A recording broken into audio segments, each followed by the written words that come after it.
Hi everyone, I'm Daniela, and today we're making my favorite appetizer ever, spinach and artichoke dip. It's super easy to make and can be used for any special occasion. Super Bowl, barbecues, parties, you name it. Let's get started. You'll find a list of ingredients and measurements in the description below. Preheat your oven to 175 degrees Celsius or 350 degrees Fahrenheit. I'm using 285 grams, 10 ounces of frozen spinach.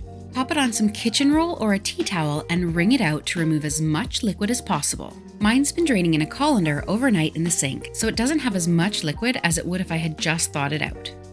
Now that our spinach is nice and dry, we're going to give it a fine chop. My pieces of spinach are large, so I need to chop it quite a lot. You can sometimes find frozen spinach that's already finely chopped, and that would work perfectly in this recipe, but is a little bit hard to find here where I live. Now we've got nice fine pieces of spinach. This is going to help them distribute evenly through the dip. Now we're going to chop 396 grams, 14 ounces of artichoke hearts.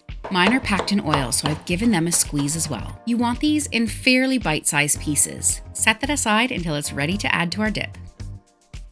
To a bowl, add 227 grams, 1 cup of mayonnaise, 113 grams, half a cup of sour cream, 113 grams, half a cup of cream cheese, a teaspoon of salt, about 3 grams, and a few fair cracks of black pepper. At this point, you could also add in a teaspoon of finely grated garlic. Combine this until it's really smooth before adding anything else. This will make sure your dip bakes really evenly. To this, add in 100 grams, 1 cup of Parmesan cheese, and 113 grams, 1 cup of shredded mozzarella cheese. I've reserved a little bit of each of the cheeses to sprinkle over the top. Give that a good stir until all of the cheeses have been combined with the rest of the dip. Now add in your artichokes and spinach. With all the vegetables, it's practically healthy. Stir that really well until everything's combined. Pour this into a 9x13 baking dish and top with the rest of your cheeses. This needs to bake for 25 to 30 minutes until it's all golden and bubbly on top. The mozzarella on top makes it nice and stringy when you dip into it, and the Parmesan gives it the beautiful golden color.